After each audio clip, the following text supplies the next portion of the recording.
exciting.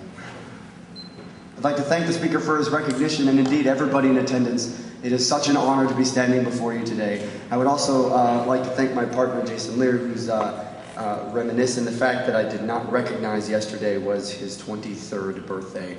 Aww. It's an honor to celebrate it with you today, my friend, however. That being said, we need to turn to this resolution because it is indeed an important one specifically for this community. We see this resolution as a resolution about the preservation of liberty, not the overall destruction of it. And we're going to explain that to you by examining 3 specific points. First, we need to take a look at what free speech is and the limits that it has. Secondarily, we'll take a look at the speech that we're being given today, the speech regarding terrorist violence, and how it fits these limits that must be imposed on free speech. And then finally, we'll take a look at how this indeed can be an effective tool. We're going to examine this resolution under the following premise. We believe that countries like the United Kingdom and the United States do have the right to prosecute radical criticals preaching radical violence. This has been going on in the United States and in the United Kingdom in this ongoing war on terror, and we on the proposition side stand proud to defend these tactics in order to preserve the peace and the stability of their own nations. Not at this time. So first, let's take a look at what free speech is and what the limits of that speech are going to be. No right is inalienable. I think that is very, very clear at the fact that right now I could not scream in a panicked voice, fire, and watch everybody try to clamor over each other to escape this room. That is something I could be persecuted for because what it does is it jeopardizes the liberty, the comfort, and the safety of everybody in this room. Yes, go ahead. Likely if you shout fire, then that will directly precipitate people running out of the room because they will panic. There's no guarantee on your wall, or there's no mechanism on your wall to guarantee that talking about terrorism and advocating terrorism actually leads anyone to carry out terrorism. Right, well, we'll talk about, talking about terrorism because we realize this is not a debate about speaking about terrorism. It's a debate about speaking about violence. And we think that that's a very, very clear line that's going to be drawn as the debate continues. Not at this time, sir. So we realize the reason that we cede freedom to our governments, the reason we give them the abilities to take away our rights, to put us in jail, to take our money and put them towards taxes, is so that they can defend our liberties. And we have to understand that it is absolutely essential for them to have the ability to take away certain liberties from other people when they see that those liberties will indeed take away the rights of other people, not at this time. We think that any speech that openly advocates violence and advocates destruction, which is this kind of speech specifically within the resolution, fits this mold, and that's what we're going to discuss right now, is what does that mean? What kind of speech is that? So now that we understand the limits of free speech, we need to take a look at how this kind of speech fits this mold. No doubt the question is going to come up, how do you define a terrorist? Because one man's terrorist is another man's freedom fighter. We don't think that debate really needs to be had today because we think this speech specifically discusses terrorist violence. It's not necessarily whether they're standing up and preaching the right of the Muslim Brotherhood or the Islamic Jihad. It's anybody at all that stands up and says any group at all should target another group in open violence, should use destructive tactics and tactics of fear, should threaten the safety and stability of the people. That is the definition that we think is very clearly met and very plain to see when you take a look at the rhetoric. When they say that it is okay to destroy, it is okay to kill, admirable to do these things, we think that it creates such a threat to the other people's liberty that goes beyond whether or not that speech actually incites violence. It creates this environment of fear and this culture of fear that we think leads people to an emotional response, which is to give more power to their government, which governments are known to abuse. Where do we see this? We turn our attention to the United States of America, where right now our federal government is taking away so much of our liberty that if they knew I was criticizing it like this, they would bring Black Hawk helicopters through this roof right now and drag me and Jason from our chairs. We realize that when you have this kind of speech out there, that it is not only encouraging radical, like-minded people to go into subway systems and go into busing systems and blow people to pieces, but it is also creating a culture of fear that will ultimately lead to the consistent destruction of long-term liberty for everybody within that society. It is this kind of liberty that we need to preserve, the liberty of consistency and the liberty of stability. And in order to do that, the government does need to have some kind of check on rhetoric. The third thing we're going to discuss is why this is an effective tool, and we'll talk about the effectiveness and the propensity of rhetoric and why it is specifically we need to check it. The gentleman in the back, please. Is your side of the house drawing a distinction between inciting terrorist violence and supporting terrorist violence? No, we think that when anybody stands up and says it is okay, it is good to blow people to pieces, to go into crowded markets where women, children, and non-combatants are, we think that that is one and the same because one, it does encourage that mindset, and two, it does encourage fear, which we think is ultimately destructive towards liberty. The third thing we need to realize in this debate is that this can be an effective tool, that governments can be critical and can be specific in their definitions of this. Governments are not going to just go willy-nilly pulling people off the street. We think that speech that encourages or supports violence is very, very clear and very easy to define. We realize also that we cannot stamp out this rhetoric. We cannot eradicate this rhetoric. People are entitled to their ability to speak. But what we're concerned about is the rhetoric on a mass level and the rhetoric that the government can control. We say, when we take a look at the book written by David Domke, a University of Washington professor entitled God Willing, that when you put someone in a pulpit, it gives them a unique position of authority over the masses. We say this not just because it's self-fulfilling to me right now, but also because it's true. It's proven that when you stand someone up in front of a crowd, they can convince them to do practically anything. We don't necessarily think that this is bad unless it is the destruction of other people's liberty and other people's lives. That's where we draw the line, and that's where all rights have been drawn since the beginning of the recognition of rights. So we realize that we need to force this rhetoric from the pulpit. We need to eradicate the rhetoric that says that it's okay to be destructive towards other people's lives. Because if you don't, it creates a very destructive environment for those people and their future within their governments. We do need to preserve the freedoms of everybody, and in order to do that, there must be some check on the type of rhetoric that is allowed. No doubt there will be questions as to what kind of rhetoric and who is a terrorist, but when they ask that question, go back to the rapid response. Is it inciting or supporting violence? Is it saying that it's okay to be destructive? Now, if that answer is yes, then we think it falls plainly on our side, because we think it directly fits the mold of the kind of rhetorics that we have shown to you today in this speech to be destructive and threatening to the rights and liberties of the people within that nation. Governments have a right and an obligation to protect the freedom of their people and to protect the safety of their people. In order to do that, it is imperative that they have the ability to take away freedoms from some people. And we argue that this should only happen in the most dire of rights. But we think that any speech supporting terrorist violence is one of those situations. So for the first time today, we are proud to propose.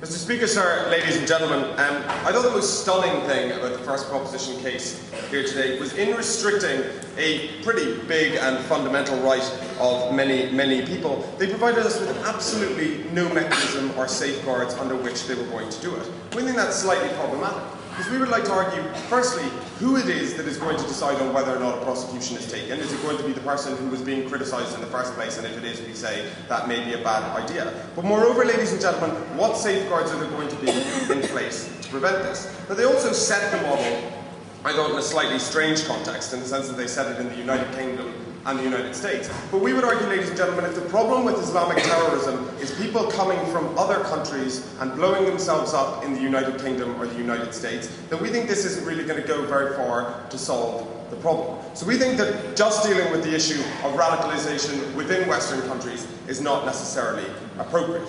Ladies and gentlemen, let me get into what we had from first proposition. First proposition, ladies and gentlemen, argued that there was a link between radical clerics and terrorist activities, that people could be convinced to do pretty much anything. And I would argue, ladies and gentlemen, I'll go on to argue in my point on the sources of terrorism, that we don't think the radicalization necessarily takes place in public. And if we look to examples of people who have been radicalized, like the 7/7 bombers in London and the 9/11 bombers in the United States, those people tended to be radicalized very much in private. So banning public advocacy of terrorism doesn't actually serve to solve this problem at all. No thank you, take a seat. And then we had a point, a POI brought up by the second opposition team, and they raised the question of, are you just talking about people who advocate acts of terrorism or people who support it? And the answer we didn't think was very clear. What happens if somebody says they think terrorism is an understandable expression of disenfranchisement? Because that's something people say all the time. These people don't necessarily agree with terrorism or think it's a good thing. But we argue that it's not clear under proposition whether or not those people would be being criticise. Sir. We also say, ladies and gentlemen, that we believe the Speaker is incorrect in saying that we always give the government rights to restrict our rights, that we give the government carte blanche to restrict our rights whatever we want. If we look at the US Constitution, ladies and gentlemen, and in particular at the Second Amendment, the reason that there is a right to bear arms is precisely so that people can defend themselves against the encroachment of government on their liberties and on their rights. And what we argue, ladies and gentlemen, is I don't believe it's an absolute principle that the government gets to decide at any point in time what rights ought to be restricted and what rights ought not. Particularly, ladies and gentlemen, when the criticism is directed precisely at that government. We think it's entirely inappropriate for governments to decide when individuals, and I'll take you on this in a second, Joe, when individuals who are themselves criticising those governments are in fact people that ought to be thrown in prison. And I'll take you now. But when you have very clear examples, parties like the Party Liberation, the HDP, where not only advocating violence, but also openly supporting things like the Semifinals This, what do you do with groups? Do you allow them to continue that support?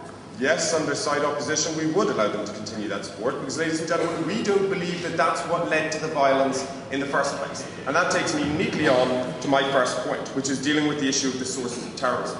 I'll later go on to further deal with issues of the causal mechanism, and Patrick will go on to deal with the hypocrisy underpinning the banning of the right to free speech in order to enable people to enjoy their rights. But we would argue, ladies and gentlemen, that it's precisely a feeling of disenfranchisement that leads to a growth and a spread of terrorism. We would argue, ladies and gentlemen, that if you look to the example of the Irish Republican Army in Northern Ireland in the 1970s, it was precisely an army set up to protect what was a disenfranchised community. A group of people, no thank you, take a seat, who felt, ladies and gentlemen, that their rights and their liberties were not being respected. Similarly, ladies and gentlemen, we would argue that that is the perspective taken by groups like Hamas and taken by groups like the Tamil Tigers. But ladies and gentlemen, in advocating the rights of these groups and their political and religious leaders to advocate terrorism, we do not, ladies and gentlemen, necessarily agree that terrorism is a good thing. I just want to get that out of the way in case somebody accuses me of it later on. What we would argue, ladies and gentlemen, is by further restricting the rights of their political and religious leaders to express their beliefs or to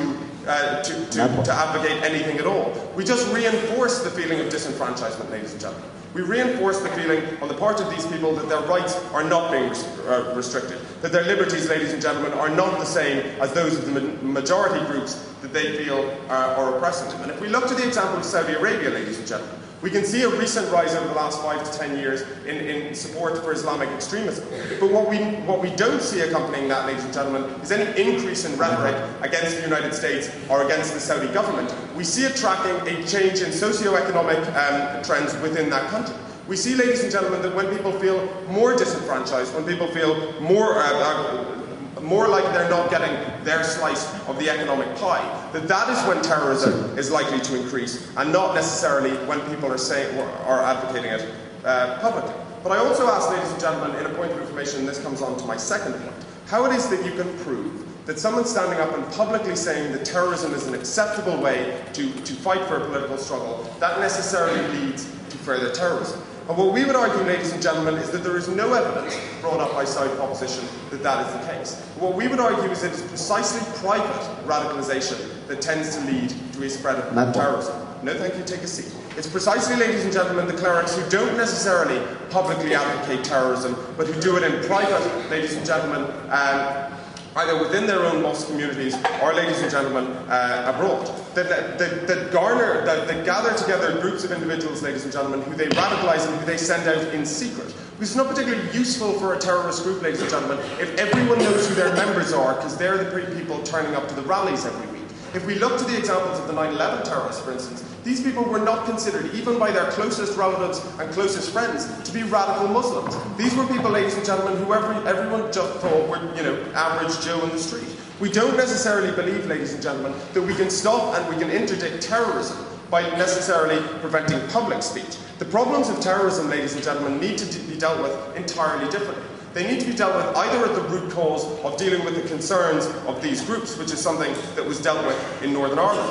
Or, ladies and gentlemen, they need to be dealt with by interdicting the specific people who are radicalising on a private basis. But what we would argue is this proposal does not serve to do that.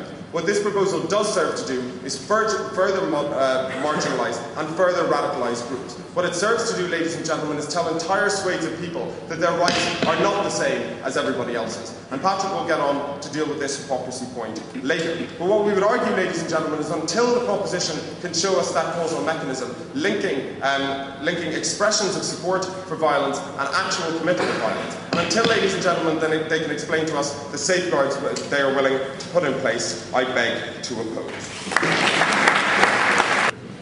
I'd like to thank you all so much, and my partner especially, and begin by calling upon Thomas Jefferson, who told us, "It does me no injury for my neighbor to say there are 20 gods or no God. It neither picks my pocket nor breaks my leg. But the fact of the matter is there's a difference between free speech and violent incitement. It does me great injury to have my neighbor preach to the neighborhood youth to blow himself up on my doorstep, which is exactly what's happening around the world. And the fact of the matter is that banning this type of speech is essential for the survival of those who oppose this terrorist violence." I'd like to first point out a few points, rather insufficiencies of the opposition, and then go on to some substantive extensions.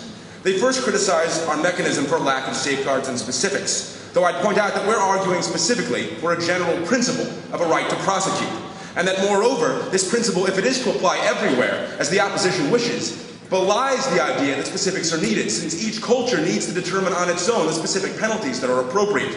Moreover, I'd like to point out that this is not an argument about whether terrorism is understandable, as the opposition wishes to characterize it, but it's specifically as to whether terrorist violence is acceptable and ought to be preached. The government, they argue, does not get to determine what rights get to be enforced and restricted. So what is the government to do? Give out candy? We would argue that's exactly what governments are to do, determine which rights ought to be restricted for the sake of the greater good and the rest of the country. Frankly, I'd like to move on now to my substantive points. First, extending that there is a need to remove those who preach violence against the state, and curtailing hate speech is an essential part of that. The fact is that the opposition is, I was going to say ballsy, that's probably inappropriate on this stage, daring enough to come up and argue that it is not in the case of the London bombers incitement that has led to violence, but it is precisely that incitement and those radical clerics which first brought those young men into the society that sent them to Pakistani mosques. It is precisely that incitement and public argument that allowed them to enter the community where they were indoctrinated with hate and fear and caused the deaths of so many people in this great kingdom. Sir. None of those bombers attended a mosque which was considered to be led by a radical cleric. They clearly weren't radicalised by the cleric leading the mosque. There may have been someone within the mosque who radicalised them, and that's the person who... First, sir, we'd argue you're absolutely wrong. They attended those very same mosques in Pakistan, and they learned about that way of life from those very same preachers in the United Kingdom, even if they never attended their mosque directly. It was them who added to their consciousness the notion that destroying yourself and others was utterly acceptable. The fact of the matter is, though, that curtailing hate speech is so essential to the defense of the state, because it does have an absolute right to do so. Abraham Lincoln, well, to you all, Winston Churchill with a big hat, suspended liberties during the Civil War precisely because it was necessary to do so to guarantee the continuity of the state, including free speech. We'll ask for more examples besides the bomb that just exploded on July 7th. We point to the example of Nazi Germany, or post-war Germany, who has, for the absolute necessity of preventing violence, banned the speech supporting Nazi youth and violence in that regard. It has been essential to their control over that movement and to the prevention of a resurrection of a Nazi-like movement which could very well destroy modern Germany. Yes, sir. Are you willing to throw someone in jail for saying violence against a politically oppressive regime is bad? I'm sorry, you have to clarify. Please repeat. Are you willing to throw someone in jail for saying violence against a politically oppressive regime is bad? We are willing to throw someone in jail or guarantee a right to prosecute if you say that you ought to go and kill other people and incite terror. Yes. We'd next like to argue that absolutely no slippery slope exists that could cause a harm against other freedoms. Frankly, civilizations, especially modern ones, have argued and defended free speech thoroughly, while also simultaneously limiting it. I don't often get to say, especially in this realm, that I'm proud of being an American. In fact, I often pretend I'm Canadian when traveling abroad. The fact of the matter is, quite proud, regardless of our jokes about the Patriot Act, that we've managed to very thoroughly defend free speech in our country, despite limiting it by preventing yelling fire in a crowded theater, despite an American ban on incitements to violence which cause hatred and fear. And the fact of the matter is that it is very easy to separate limiting terrorist incitement with limiting free speech generally, as societies have done for well over 50 years. I'm sorry, I cannot at this time. But I'd like to make a final extension, pointing out at this point that the opposition has responded almost not at all to all of Aaron's substantive points, in pointing out that a cycle of sectarian fear and strife engulfs a country, which not only hurts civil liberties more generally, but hurts those of the minority that is preaching violence, including those who do not support that philosophy themselves. The opposition dares bring forward the example of Hamas and the IRA, who are apparently fighting to protect their right to argue for terrorism. No, I would argue that it is suppression of their right to argue for a freedom of their own state that is very well the reason they have often resorted to such violence and conducted such violence. And it is by no means a desire to protect the argument for violence itself that motivates terrorist groups such as these. This is an entirely invalid point, and the opposition ignores the cycle that will be created. The fact of the matter is, as pointed out by evidence in this speech, a cycle has begun with incitement leading to violence, but a cycle has been transformed into incitement leading to fear and backlash. Stopping that cycle is essential for all parties in civilization. We recently saw and heard from our friends in Australia about when an angry majority tyrannizes a minority it fears and fails to understand. And one thing utterly failed to be considered by the opposition is those moderates who are hurt in the community, especially in this case, debating a Muslim community, who don't support preachers who support radical violence and hatred. Yet nevertheless, they suffer the discrimination, they suffer the backlash, they suffer the exclusion when those preachers cast one mark upon an entire group of people. And we'd argue that they deserve the very same protections from that type of violence and fear and hatred that everyone else does. But it's also key, if we're concerned about civil rights, to recognize the necessity of preventing governments from going too far, a point utterly ignored by the opposition. That what happens when preachers preach radical violence is that civilizations say, all right, government, I will do whatever the hell you tell me to do. And that fact of the matter is they use that power to curtail further civil rights, as we're perhaps seeing in the United States and the United Kingdom. But ending the cycle before it starts, preventing those radicalized preachers not only from violence itself, but also from creating this backlash is essential for the preservation of modern liberties. We would argue that life, liberty, and the pursuit of happiness, as referenced by the Declaration of Independence, are important both for substance and order, because life and protection of it must come first. We realize that asking a debate panel to limit speech is like when George Bush recently asked America to conserve gasoline. But the fact of the matter is that in this case, both are wise and prudent, and we beg you to propose.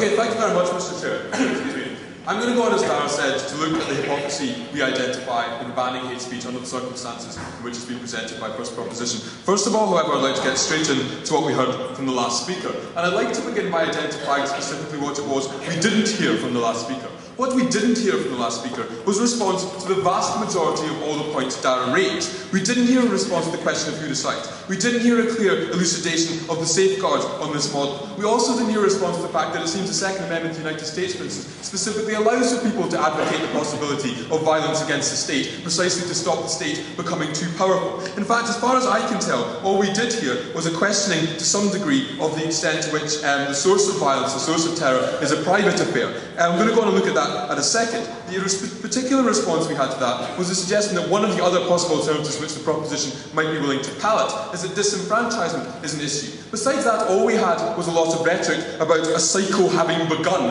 and their having identified that a cycle has begun because they've said it about 20 times, so it must be true. We have no thorough analysis whatsoever why it is specifically that speech, as opposed to socio-economic conditions and so forth, is the cause of terrorism. We see in Saudi Arabia, for example, the strong correlation in the recent rise in the popularity of Islamic extremism has been between the degradation of the socio-economic conditions of Saudis, particularly resulting from higher unemployment because of greater immigration. No, thank you. Speech has remained comparatively relatively constant, and opinion polls on people's opinions of clerics and so forth have remained relatively constant. In every case, in the case of Saudi Arabia, to give you an example, which the proposition did not, it was entirely the fact that socio-economic conditions changed which resulted in terror. We've had no elaboration whatsoever of their supposed causal link in that regard. Let's look at what they did bring us. Well, they did bring us a question of the idea that another major reason why you actually get terror is the fact that it's espoused privately. And they questioned our example in this respect of the London bombers. We were told that it was precisely, to quote, precisely public argument that resulted in the London bombers doing what they did. We say no, this is precisely what didn't happen. This is why the family, close friends and mosque leaders of all the people who were involved in those bombs appeared in the media afterwards saying they were shocked and surprised, they didn't know what's happened, and it certainly hadn't happened in their mosques. We say, as they acknowledged, what actually happened is that these people were proselytized privately and then went, for instance, to Pakistan, where they were further indoctrinated with ideas of terror. We say their model has no effect on countries like Pakistan whatsoever. The government of Pakistan has loose control, for example, over Islamic extremism. They've already attempted to ban Islamic extremist parties about 20 times, and they just keep resurfacing, and the government can't really do very much about it because Musharraf just gets assassinated if he tries to clamp down too far. So again, we don't see in any sense that their model has a meaningful effect. Indeed, the only example they could give us of where they thought it might have had a meaningful effect in the past was post-Nazi Germany. We say Germany still has the largest problem in Western Europe with the neo-Nazi movement and skinheads beating up Turkish immigrants. So we don't think that's a particularly strong example on your side. Your causal mechanism, frankly, didn't stand up on any level of analysis. I'd now like to move on specifically to what it is I'm going to bring to this debate, which is a question of the hypocrisy we identify in banning hate speech in this way. Because what we try to identify on side opposition, and why it is we think that safeguards were so important and why their elaboration of safeguards ought to have been so important, is we find that identical arguments, the kind they claim they want to ban, are made all over the place. I'll take you in just a second. For instance, we teach Sartre in universities who advocated the possibility against violence against the state and said on certain occasions it would be desirable. Politicians say that they understand terrorist action. I ask you, if a British politician said that they thought terrorist action in Palestine was understandable, and then someone who attempted to carry out a suicide bomb quoted that politician, would that make that politician in some way guilty of proselytizing violence? We say when people give academic narratives that blame violence in Palestine, for example, solely on US foreign policy, I essentially say it's not an independent action, but exclusively a result of the actions of another country. Is that not implicitly saying violence isn't their fault and is the result of something else? Yes, of course it is, and you haven't addressed that, have you? Sir, I believe we've clearly demonstrated how speech leads to violence and how in Germany much more violence would probably be there if not for this prevention. But do you at 12 points through your side intend to argue some serious harms that would come as a result? Well, we say it's a necessary harm to restricts free speech in a society that values free speech. And unless you can show a particular benefit that accrues from doing so, then we don't think you have a case. We take free speech being status quo and believe the burden is very much on you to show a benefit for restricting it, because that's the only circumstance in which we normally do so. We say you simply haven't shown that benefit. The real problem you have is not the content of speech at all, but the circumstances in which it takes place. The fact that there are already people, for other reasons as we've identified, who are willing to carry out terrorism, and the fact that this articulation of it is in some way unsavoury to you. You say in your point of information you believe you've shown there's a link. We don't believe you've shown it at all. And what's more, we've given you examples to the extent that you haven't. Therefore, what we have to accept is that there's also an open debate, as much as there's an open debate about Sartre in universities, for instance, or as much as an open debate in the House of Commons when someone says they understand terrorism. There's also an open debate in the Muslim community. We say it is precisely opening up this debate and not restricting hate speech to private clerics and to people who have a word in someone's ear, which allows the true nature of, for instance, Islam to come through. Because recognise that Islam, for instance, is universally recognised as condemning violence correctly read. We think this should be opened up, and that's how you come to a solution, please. Okay, but isn't it true that all of those conditions that create all of these angry people don't really amount to terrorism unless there's someone in a pulpit who can galvanize their hatred and who can mass them together in action? I lose count of how many times you've said that's true. I mean, gather that you think it's true. What I contend is that you haven't presented any evidence to that effect, and there's a substantial amount of evidence to the contrary. We say the way when you do open up the debate, and because the fact that so many clerics, it's another piece of evidence on our side, are willing to come out and say that there's no way Islam supports violence, we say the more that this is opened up, the more people are exposed to both sides of the debate, the better it is. Your side wants to, quote, protect people from dangerous clerics, and protect people from the rhetoric of violence. We don't think that should be seen as protecting, ladies and gentlemen. Let me be quite clear. We think that should be seen as patronising. We think if that open debate can take place in the House of Commons, if the open debate about the possibility of legitimate violence can take place against the state, can take place in universities, it must also be allowed to take place within the Islamic community and with other communities that might advocate violence. Not to do so is simply patronising. It's simply pandering to a specific context at the moment and the fact that people are willing to commit atrocities at the moment. It's in no way consistent with overall tenets of free speech and in no way consistent with resolving those problems. So, ladies and gentlemen, because I've shown you that causal mechanism is non-existent, and because I've shown you that the last thing we want to do is patronise those who already feel disenfranchised by the state, I stand proudly in opposition. Mr. Speaker, ladies and gentlemen, I really hope that no one in this room would support of the right of someone to incite genocide on the radio in the context of Rwanda. We recognize, Mr. Speaker, that there are limits on speech when it comes to inciting violence. But the question in this debate that we want to address on second proposition is the question about supporting violence or justifying violence and whether or not this ought to be banned. And on second proposition, we think this is where the debate lies. We think this is where Harthouse is going to take this round, Mr. Speaker. I'm going to address two questions. One is address the thing that was assumed by opening opposition. Why do we protect free speech? What does the right of free speech encompass? And why is it that we place limits on it? And then second of all, why is it that justifying terrorism falls under the same exceptions to incitement of violence for that limitation? Mr. Speaker, let's look at the nature of free speech. We protect free speech because of vague general things like we like things like democracy, we like things like expression, and more importantly, we like things like human dignity. But the problem with inciting violence, Mr. Speaker, is that the very actions that are incited through violent speech, which we think is conceded in this House to be banned or not allowed, Mr. Speaker, is that that goes against the human dignity. It goes against the inviolable nature of the human person, Mr. Speaker. We think that's very much problematic.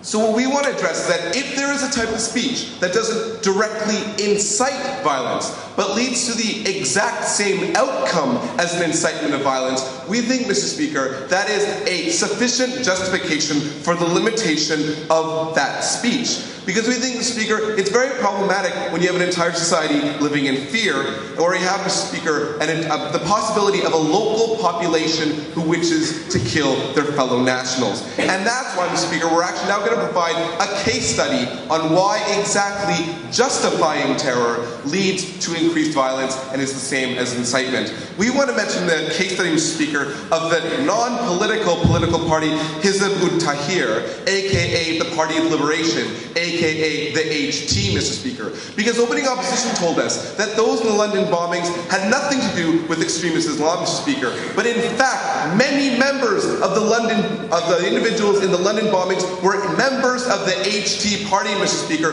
They're part of this organization, a very public organization that was involved in these bombings, Mr. Speaker. What does this party do? This party is sort of smart, because right now they're under the radar precisely because they're kept themselves at an arm's length from violence. They've said, look, we're going to create a cause for what we call Islamic Bolshevism, a class struggle for all Muslims to create what we call an Islamist state and try to bring back Islam to be the dominant religion, as was the time of the Prophet, Mr. Speaker.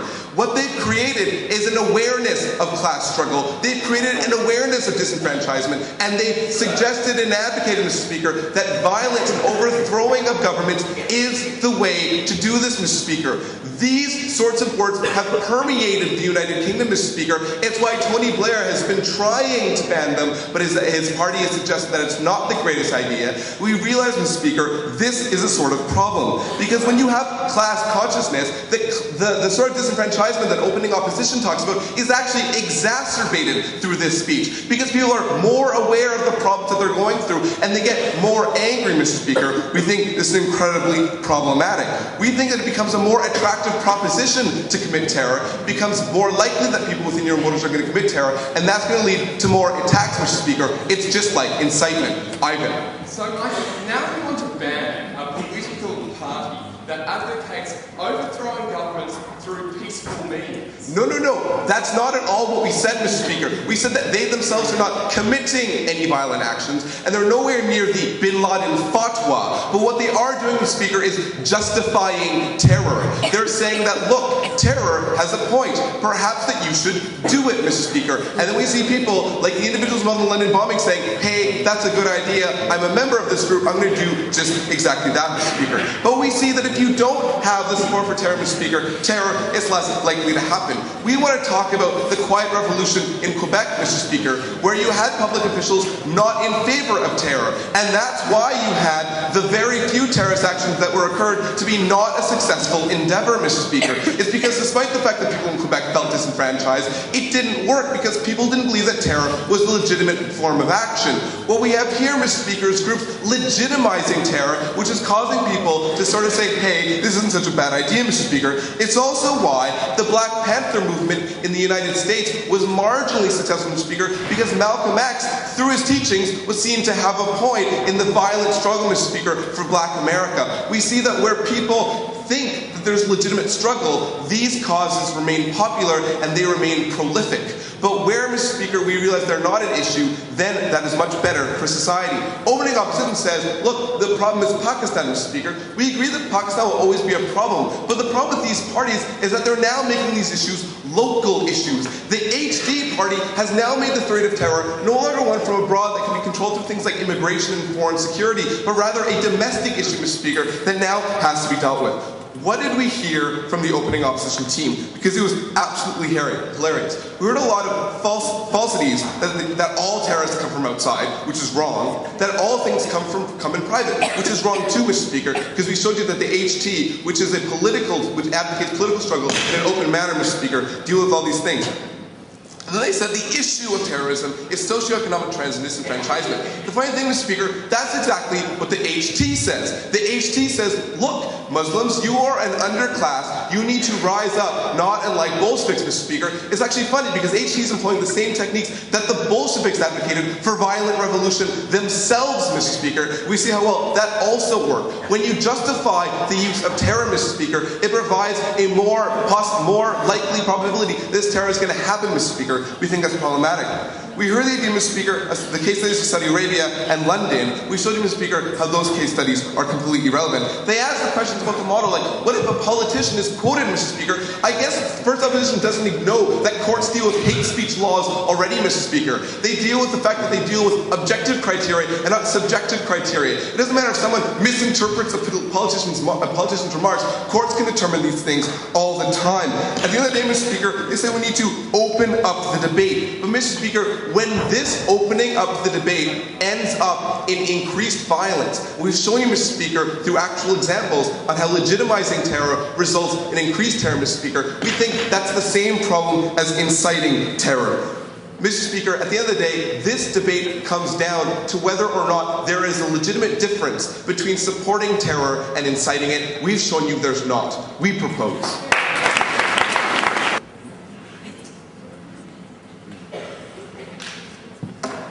Mr. Speaker, members of this House, well, wasn't that a fine stump speech for Mikey to chair the House on un-Canadian activities? Because we seem to get this idea that now we have all these Muslims under the bed and we had all this paranoia from Mikey. So I'm going to talk today about this distinction between support of political violence and incitement. Secondly, I'm going to tell you why there are some circumstances in which political violence is justifiable, and we're not going to back away from that in second opposition today, and they would want to throw me in jail for it. Thirdly, what I'm going to say is that this will exacerbate grievances within Muslim communities who will feel like a target of these laws. But firstly, I just want to pick out my 4 favourite arguments from the proposition benches today and tell you why they're really, really stupid. Now, what you got from the first proposition? Well, governments are taking too much power, and that's our problem. So the way we're going to stop governments taking away our liberties is by allowing governments to take away our liberties. I think it's pretty clear that that doesn't make sense. And then there's the second favourite argument I got from the first proposition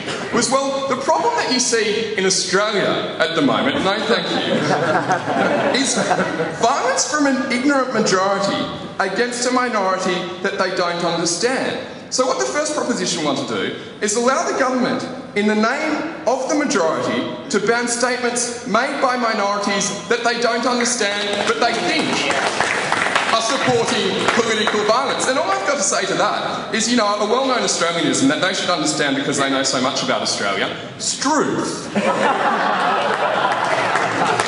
Okay, on to the second proposition. Well, what they said was that we want to ban speech now that undermines human dignity. Not that causes actual harm to people, but just causes harm to their vague notions of dignity. Now, ladies and gentlemen, I was asked once into debate to propose forced sterilisation of the mentally disabled, which I think is speech that undermines human dignity, but I shouldn't be thrown in jail for it. But this gets me on to this last argument. What was the majority of their extension today? Which was to say that revolutionary organisations like Hizb ut-Tahrir are the ones who cause terrorism because a few of the suicide bombers who created those bombings on July 7th were members of Hizb ut-Tahrir. Well, what we say is that you can't just ban an organisation because of some of its members. We say if you look at the ideology of Hizb ut-Tahrir, as I brought up in a point of information, yes, it does support permanent revolution like Trotskyites do, but it does it through peaceful means. And we say that in liberal democracies all over the world, we allow parties to advocate those sorts of ideas all the time.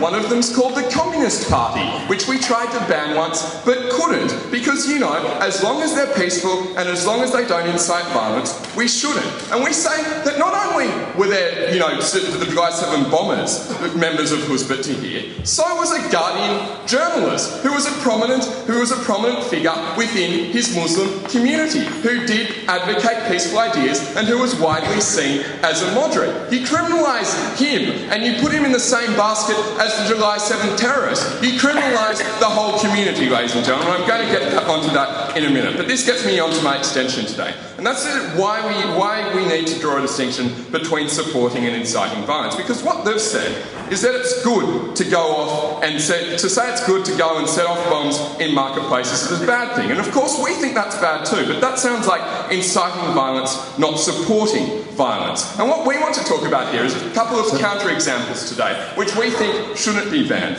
The sorts of things we're talking about are vaguely worded interpretations of scripture from clerics, which quite often the majority does understand, and when these things are vaguely worded, that's not a reason to ban something. Secondly, what we say is that it's statements from prominent intellectuals, like Susan Sontag, who comes out on September 12 and says that the United States, because of its foreign policy, had the attacks of September 11 coming to it. Now, we say that could be construed as supporting political violence, but the reason why we allow it in our democracy is because we think dissent is important, and we don't think that governments are in an appropriate place to decide what's offensive and what's just legitimate dissent. Yes, sir? Considering that the crux of your case relies on this loss of free speech, how do you possibly defend that? Present evidence that societies like America have both vigorous free speech and conventions on supporting and inciting violence for hundreds of years. Well, the way we do that is by saying we need to support vigorous speech unless you can show real harms. And what we've shown you is that you actually exacerbate the problems. Thirdly, the types of things we're talking about here are Muslim groups who say the insurgency in Iraq is justified. And we think that's important to the debate in Iraq because it's important that Muslim groups make a contribution to that about the costs and benefits of being in Iraq. And this gets me onto the second idea today. Sometimes we do accept that political violence is justifiable. And we brought this up in a point of information. It's justifiable against politically oppressive regimes. So we say it's fine if you're in the West during the 1980s to say that the type of violence committed by the ANC was justifiable. Some people think that the violence committed by the PKK or the IRA or the Tamil Tigers is justifiable. And we say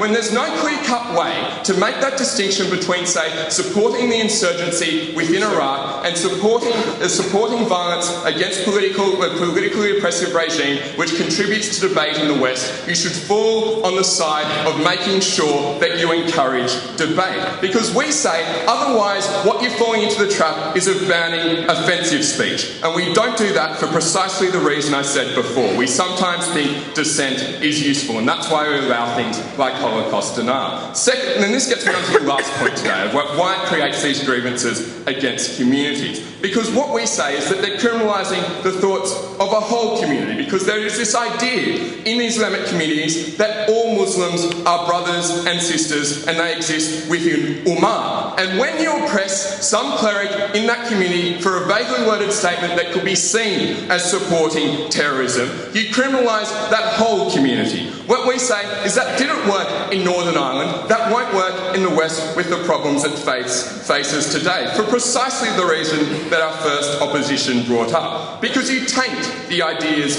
of moderates. You say to them, your ideas don't have the robustness to stand up, they aren't faithful to Scripture, they need the support of heathen governments if they're going to be able to stand at all. If you want to encourage moderates and encourage debate, even within groups like Huzbit Tahrir, you can't criminalise that sort of speech and stifle speech amongst communities. So we say you do need to draw a distinction between incitement and violence. Sometimes political violence is justifiable. You shouldn't target these communities, and for those reasons, we beg to oppose. Thank you very much, Mr. Speaker. I think that we can all agree in this room that curbing terrorism is a laudable goal. And I think equally we could probably all agree that it's worth sacrificing some liberties to do so. The question in this round becomes, is this plan effective, and does it go too far in trying to curb terrorism for the goals that it will actually achieve? So what I'd like to look at is the efficacy of this plan, and I'd like to do that in three ways. I'd first of all like to ask, what causes terrorism? Because first opposition gave us some awfully simplistic and awfully flippant responses to that question, and I think it's a little more complex than that. And second of all, I'd like to ask what makes terrorism attractive for groups. And finally, I'd like to ask, can this policy apply fairly and impartially? What about the ambiguities when you're trying to make these decisions? So first of all, let's ask what causes terrorism. Because what we heard from Dara today is that terrorism is caused by socioeconomic disadvantagement and disenfranchisement. And if that's the case, I'd like to ask, why do people in London, when they're feeling disadvantaged, blow up buses, and people everywhere else don't seem to do it so much? I think it's probably a little more complicated than just you feel disenfranchised, ipso facto you commit terrorist acts, and that's just the way it happens. What we would tell you in second proposition is that we think there's a correlation between feeling disenfranchised, having someone tell you that the means to end your disenfranchisement is a violent means, and then committing the violent acts. We think there is that link there. That link has to exist because generally speaking, people don't really like the idea of killing other people or blowing up other people. They sort of have to be convinced that it's okay to do so. And we think that's where the real problem comes in. And this is where our analysis about the HT party becomes so important. Because what this does is it draws people in with rhetoric about their religion and their class and the disadvantages they face. And then it tells them that when people try to solve those problems by going out and committing violent terrorist acts, that that's a really good way to solve them, that these people are doing something pretty great, and that we should respect them for it, and that we should think that what they are doing is completely justified. We think that it's in justifying these acts that you create a groundswell of support for them. The terrorists can come in from other countries if you want to bring them in from other countries, and that's something that the immigration policy has to deal with. But the reason that terrorism is used and is attractive is because there is a groundswell of support for it within the disenfranchised communities, and that's what happens when you get these types of groups justifying the terrorist actions being undertaken. We think that's what's so dangerous, and that's what actually causes terrorism. So second of all, what makes terrorism appear attractive? And before I go on to that, I'll take Dara. The problem with the HT party, and the reason they remain below the radar, is precisely because they don't publicly advocate terrorism. They radicalize it privately. No, that's not true at all. There are a number of clerics within that party that do so publicly. And I guess I may as well respond to what we heard from Ivan that I was going to do later. What he told us is this party doesn't have a public doctrine of supporting terrorism. That's why we're not advocating banning the party, Mr. Speaker. What you do have is several prominent clerics within the party publicly supporting terrorism. Those are the people you need to go after. Those are the people who should be prosecuted by this policy. We think that's a pretty clear solution to the problem. So what makes terrorism attractive? And we would tell tell you on this side of the House, terrorism is attractive because people think it will work, because it looks like it's going to achieve the aims that they have set for themselves. And that means that you need to have a whole lot of public support for those acts of terror so that people, first of all, shield members of their community who commit the terrorist acts so that it's not as easy to find them, but second of all, so that they pressure the government to give in to terrorist groups, to make concessions to them, to negotiate with them, and to legitimize them as a political actor. So it's not just about clerics privately taking someone aside and saying, will you blow something up for me? It's also about clerics telling everyone in the community, which must be done publicly because they're trying to reach a lot of people at once, that what those people did is okay and is necessary and is justified.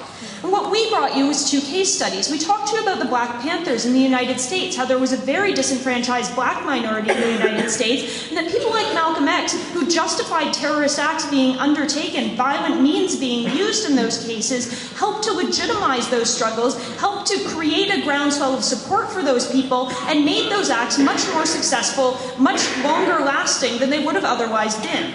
We also talked to you about the FLQ in Quebec. And what happened in that situation was that you had a political party that decided to undertake terrorist means, things like political kidnappings, in order to try and achieve change for the province of Quebec within Canada. And what we saw is that there just wasn't public support for terrorist actions within Quebec. And so the FLQ ended up being completely delegitimized. It dissolved as far as its presence on the political scene. And instead what you got was peaceful political negotiations as to how you would deal with that situation, how you would enfranchise Quebec. The reason that happened is because you didn't have a lot of people running around Quebec from pulpits telling everyone that terrorism is totally justified. It's fine to blow people up as long as it helps out your cause, as long as it's a righteous struggle. We didn't see that, so you didn't see the public groundswell of support, and so you didn't see these actions being successful.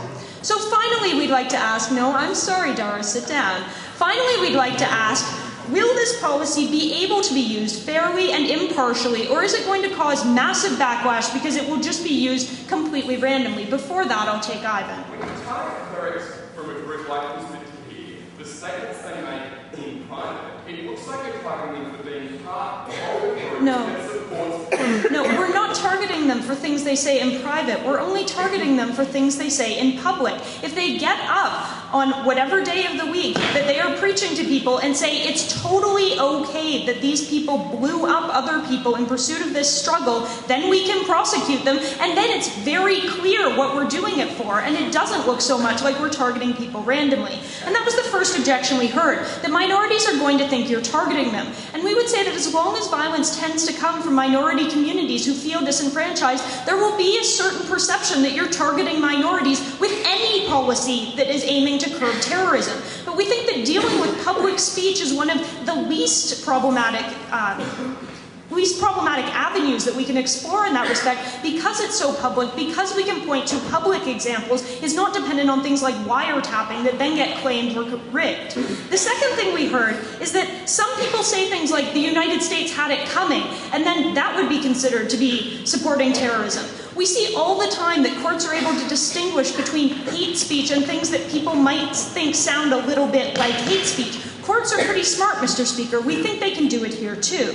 Finally, what we heard is that people within our communities would support groups struggling against an oppressive regime. And would that count? We would say that if you don't have any other means to express your voice because you don't live in a democracy, maybe that would be okay. But in Western liberal countries where you can use democratic means and you choose not to, there's absolutely no justification for terrorism. We shouldn't allow anyone to make that justification. We're very proud to propose.